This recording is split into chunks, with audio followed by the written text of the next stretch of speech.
증시 대담입니다. 새벽에 FOMC가 있었습니다. 시장 예상만큼 25bp 금리 인하를 단행했지만 주가는 급락을 보였습니다. 내년에 대한 금리 인하 50bp로 줄였기 때문입니다. 9월에는 4차례, 그러니까 한 100bp 정도 내릴 정도로 점도표에 표시를 해놨지만 이 부분이 크게 줄어들면서 시장은 금리가 튀고 달러가 상승하면서 내리막길을 보였습니다. 차트를 보시면 S&P 지수와 연준의 정책금리 그리고 점선으로 표시한 컨센서스만큼의 빨간 선은 이제 내려오게 됐습니다만 내년에는 4% 수준으로 금리가 좀 높은 수준에서 유지가 되지 않을까라는 연준의 시각이 있었습니다. 그럼에도 불구하고 주가가 오늘은 급락을 보였습니다만 긴축 그리고 긴축이 멈추고 나서 금리 인하 사이클에 시장에 대한 고민들은 굉장히 많았었습니다. 리세션이다, 하드 랜딩이 온다라는 게 초기 반응이었는데 결국 아직까지는 리세션이 발생하진 않았다라고 볼 수 있고요. 더불어서 버블이다, 조금은 좀 과도하다라는 부분이 있었지만 그래도 잘 버텨왔던 시장이었습니다. 그런데 또 이제 한 차례 금리 인하 사이클이 속도감 있게 내려오던 부분들이 내년에는 속도감이 좀 떨어질 수 있다는 게 이제 2025년을 바라보는 시각입니다. 이랬을 때 또 주가 아니면 우리나라 시장은 또 어떨까요? 이 부분을 자세히 좀 짚어봐야겠습니다. 그래서 증시 대담에서는요, 금리 인하 폭이 좀 변경됐던 상황, 버블 논란에 휩싸인 증시 자세히 좀 다뤄보도록 하겠습니다. 증시 대담 지금 바로 시작하겠습니다.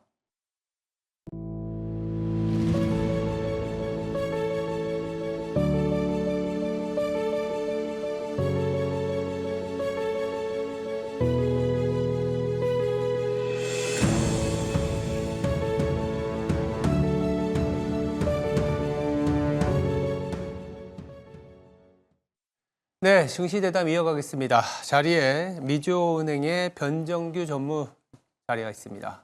안녕하세요. 안녕하십니까. 간밤에 올해 마지막 FOMC가 있었습니다. 결과부터 한번 짚어볼까요? 네, 일단은 25bp 0.25%포인트 예상대로 인하를 했죠. 네. 인하를 했음에도 미국의 주식시장은 급락했습니다. 이렇게 기준금리를 인하함에도 불구하고 시장이 반응한 이유는 앞으로의 경로 때문인데요. 네. 향후에 앞으로의 경로가 조금은 늦춰질 수 있다. 금리 인하 속도가 늦춰질 수 있다는 그런 우려 때문에 시장은 이를 반영한 것으로 보입니다. 네, 조금은 시장이 어떻게 보면 좀 격하게 반영을 좀 하긴 했습니다. 25bp 금리 인하 컨센대로 나오긴 했습니다만 그 이후에 대한 그림들이 조금은 매파적이었다라는 그런 어떤 평가였는데 하나하나 조금씩 더 들어가 보도록 하겠습니다. 성명서나 점도표로 보면 물가 수준에 대한 그리고 경제 상황에 대한 고민들이 9월보다는 조금 더 높아졌다라고 볼 수 있는데 12월만 놓고 보면 그래도 금리를 내렸어요. 25bp. 그 배경이 좀 뭐가 있을까요? 글쎄요. 이번에 좀 자세하게 들여보면은 12월 마지막 FOMC였기 때문에 네. 분기말 FOMC는 점도표가 발표가 되게 되지 않습니까? 네네. 이번 점도표는 9월의 점도표보다 조금 달랐어요. 이러한 것들을 눈여겨봐야 되고요. 네. 또 경제 성장률이나 실업률, 최근에 이제 그 PC 인플레이션에 대한 우려도 다시 살아나고 있는 입장이거든요. 요 네 가지를 한번 보시게 되면 일단은 점도표상의 19명의 위원 중에서 14명, 상당수의 14명의 위원이 두 번 내년 2025년 두 번 또는 한 번 또는 아예 기준금리 인하가 없는 것으로 이렇게 전망을 했습니다. 또한 특이한 점은 19명 중에서 반 이상인 10명의 위원이 두 번의 인하를 꼽았습니다. 전망을 했기 때문에 이것은 뭐냐면 앞으로 연준이 속도 조절을 하겠다는 것에 대한 컨센서스가 이루어졌다는 것으로도 파악을 할 수가 있어요. 이런 것이 주식시장의 우려로 다가오고 있고요. 세 번째로 뭐냐면 장기금리를 들 수가 있습니다.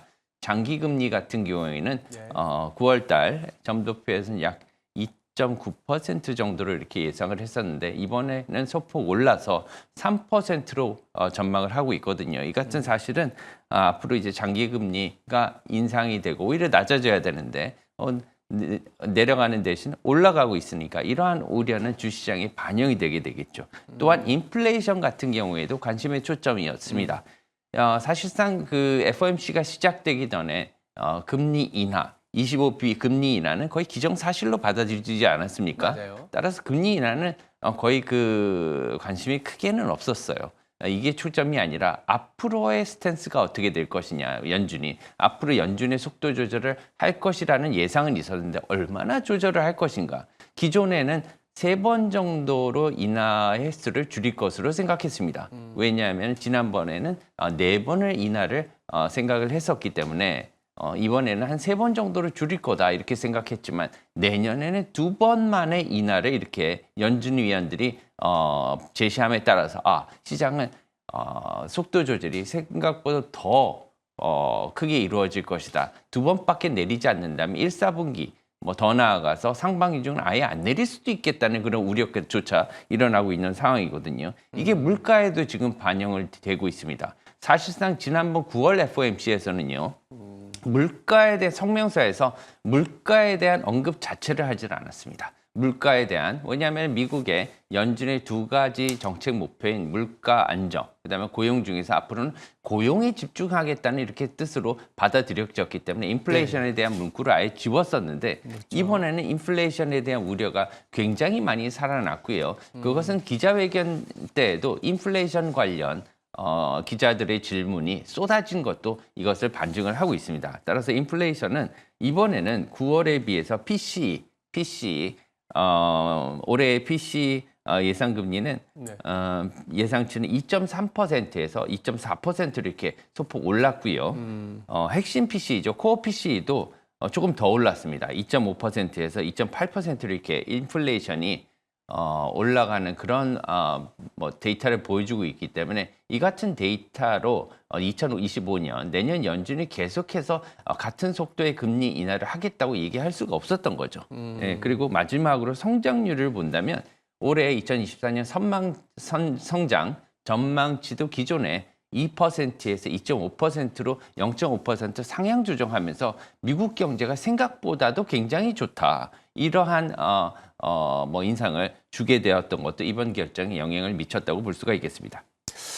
네, 잘 말씀해 주셨습니다. 그래서 그런지 몰라도 간밤에 미 증시는 특히 금리 인하에도 불구하고 달러가 좀 강세를 보였고 주식시장은 하락세, 급락을 보였습니다. 이러다 보니까 12월 FOMC 이제 남아있는 거래일이 별로 없습니다. 미 증시도 그렇고 산타랠리 문제가 없을까? 조금은 좀 걱정이 되거든요. 어떻게 보세요?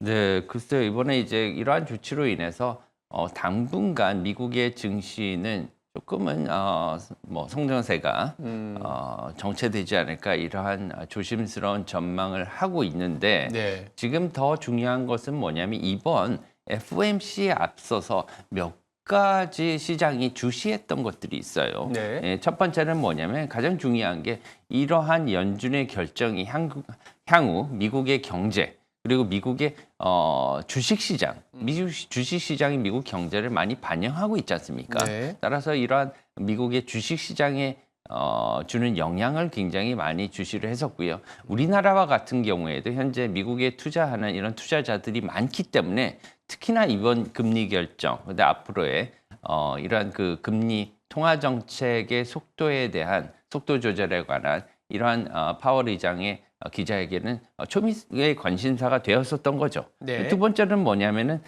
이제는 연준의 물가 지표로 선호하는 PCE가 얼마나 오를 것이냐. 요거에 대한 2가지가 가장 큰 핵심 포인트였는데 2가지 다 생각보다는 뭐 인플레이션도 높게 나왔고 게다가 뭐 주식에도 조금 영향을 줄 수 있을 정도의 그렇죠. 2번만의 인하를 예상을 했기 때문에 이번에 내년에는 주식시장이 초반까지는 쉽지 않겠다 이런 인상을 줄 수가 있습니다. 따라서 연말까지는 조금 산타랠리보다는 일단은 쉬어가는 템포로 보는 게 합당할 것으로 이렇게 생각을 하고 있어요. 그래도 지금 보면 연준이 매파적인 금리 인하를 단행한 이유는 아무래도 미국의 경제가 너무 좋은 상황이니까 최근에 나타났던 지표들도 뭐 가까이는 소매 판매 같은 경우에도 워낙 좋았지 않습니까? 그런데 이게 이제 금리 인하의 속도를 조절하는 상황이기 때문에 과연 내년에도 미국의 경제는 좋을까? 그 상황에서 한국을 비롯한 이머징 시장은 또 어떨까? 이게 참 고민이에요. 어떻게 봐야 될까요?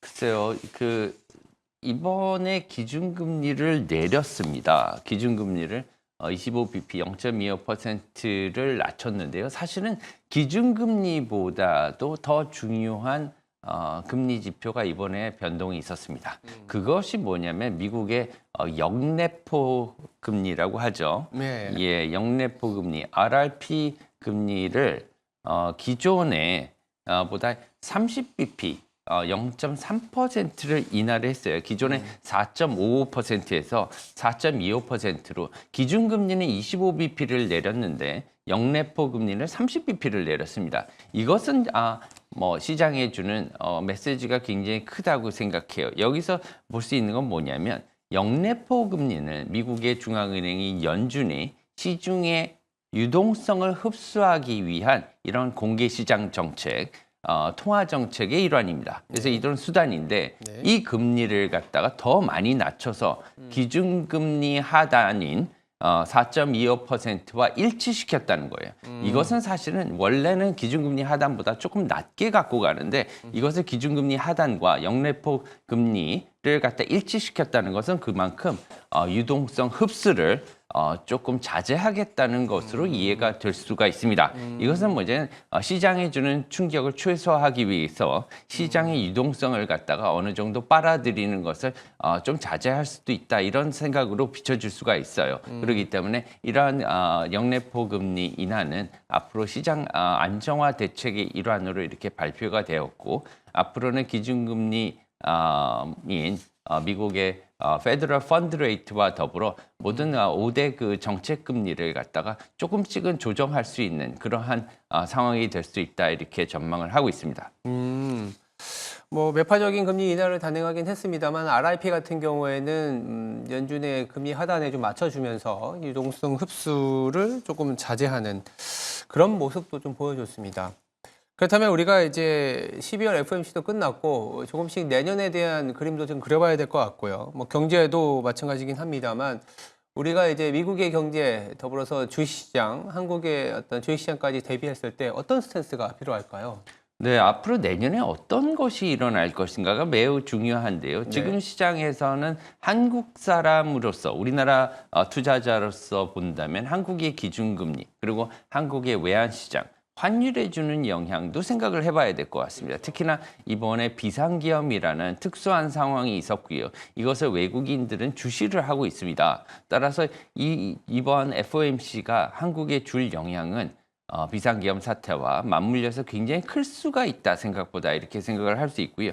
첫 번째로는 한국은행이죠. 중앙은행인 한국은행의 금리 인하 압력이라는 이러한 부담을 가중시킬 수 있다는 거예요. 왜 그러냐면 한국의 경제가 현재 지금 하강하는 측면에서 금리 인하가 필요한데 이것을 갖다 좀 빠르게 조속한 시일 내에 빠르게 금리 인하를 해야 될 그런 부담감을 한국은행에 줄 수 있다는 거고요. 네. 두 번째로서는 환율 상승 위험을 가중시켰다는 겁니다. 특히나 한국의 기준금리 인하가 빨라지게 되면 아무리 미국의 금리 인하가 빨리 이루어진다고 해도 한국의 금리 인하가 더 빨리 이루어지게 되면 환율은 상승할 수밖에 없거든요. 그것은 이제 한국의 원화의 가치 하락이 미국의 달러 가치 하락보다 더 많이 이루어진다는 이러한 뜻으로 해석이 될 수가 있어서 원화 가치가 향후에 조금 안정화 조치가 필요하지 않을까 이렇게 생각을 합니다. 다만 한 가지 미국 측의 변화를 예상을 해본다면 내년에 미국의 부채 상한을 조정해야 될 이런 상황에 맞닥뜨릴 가능성도 있습니다. 왜 그러냐면 현재 지금 부채, 미국의 재정 적자가 계속해서 이루어지고 있기 때문에 커지고 있기 때문에 이것을 상향 조치하는 이러한 정책이 내년 상반기에는 필요할 수도 있다고 생각하고요. 두 번째로는 미국의 지금 긴축, 뭐 양적 긴축이라고 하죠. QT라고 합니다. Quantitative Tightening. 미국이 지금 현재 연준이 보유하고 있는 채권들, 주로 채권들이죠. 이 자산을 갖다가 떨어내는 작업을 지금 하고 있어요. 너무 배불렀기 때문에 이것을 떨어내면서 사줬던 자산들을 이제는 롤오버 시키지 않고 떨어내는 작업을 갖다가 계속하고 있는데, 이것을 계속하면서 시장에 부담을 갖다가 주고 있는 상황인데, 이것이 언젠가는 이것을 중지해야 될 상황이 오게 됩니다. 그래서 긴축 정책을 확실하게 줄이기 위해서는 QT 종료가 있어야 되는데, 내년 상반기에는 이런 QT 종료를 카드라는 것을 이용해서 어느 정도 현재 주식시장을 안정화시키려는 그러한 정책을 보일 수 있을까, 이렇게 전망을 하고 있어요. 네, 알겠습니다. 간밤에 FOMC 결과와 내년을 바라본 스탠스까지 자세히 챙겨봤습니다. 지금까지 미지오 은행의 변정규 전무였습니다. 말씀 감사합니다. 감사합니다. 간밤에 미증시는 FOMC 이후 급락세를 보였습니다. 3대 지수 모두 약세를 보였는데요. 시장 예상과 맞게 25bp 금리 인하를 단행했지만 달러와 금리가 급등하면서 주식시장은 하방 압력에 놓였습니다. 매파적인 금리 인하다, 이렇게 표현할 수 있었겠습니다. 더불어서 25년에 대한 그림이 굉장히 중요했었는데, 점도표상에 나타난 특징은 9월에는 연준이 4번 정도 25년에 내릴 것으로 시장에서는 좀 해석을 했지만, 간밤에 나왔던 거는 25bp씩 2번, 그러니까 한 2차례 정도 내리는 걸로 바뀌면서 금리가 튀고 달러가 상승했다라고 보시면 될 것 같습니다. 통상 금리 인하하면은 베어마켓이나 리세션이 출현했었던 것과 달리 이번 금리 인하 사이클에서는 미국 주식 시장이 굉장히 좋았습니다. 계속된 랠리를 보여왔는데요. 그 중심에는 리세션이 출현하느냐 안 하느냐에 달려 있었습니다. 간밤에도 미증시가 급락을 보이긴 했습니다만, 연준이 매파적인 금리 인하를 단행했었던 이유, 그 배경에는 미국의 경제가 워낙 좋고 물가 수준이 상당히 높은 수준이기 때문에 조금은 천천히 내리겠다의 그 중심에 있다. 그래서 리세션보다는 오히려 미국의 경기가 굉장히 좋다라는 식으로도 해석할 수가 있습니다. 그래서 우리가 2000년 이후에는 항상 금융위기나 IT 버블의 붕괴, 때로는 뜻하지 않았던 코로나 붕괴로 인해서, 팬데믹으로 인해서 주식시장이 급작스럽게 리세션에 준하는 시장의 급락이 나왔었지만, 이번 사이클은 좀 다르지 않겠냐라는 게 시장의 예상입니다. 물론 간밤에 하락은 했습니다만 추세는 유지가 될 수 있다. 오히려 90년대 중반과 같이 기준금리 인하 사이클과 맞물려서 인하를 하는 거니까 기업의 투자가 강해지면서 어쩌면 90년대 후반의 생산성 증가와 버블이라는 그런 상황까지 맞닥뜨리는 거 아니냐라는 얘기들이 나오고 있습니다.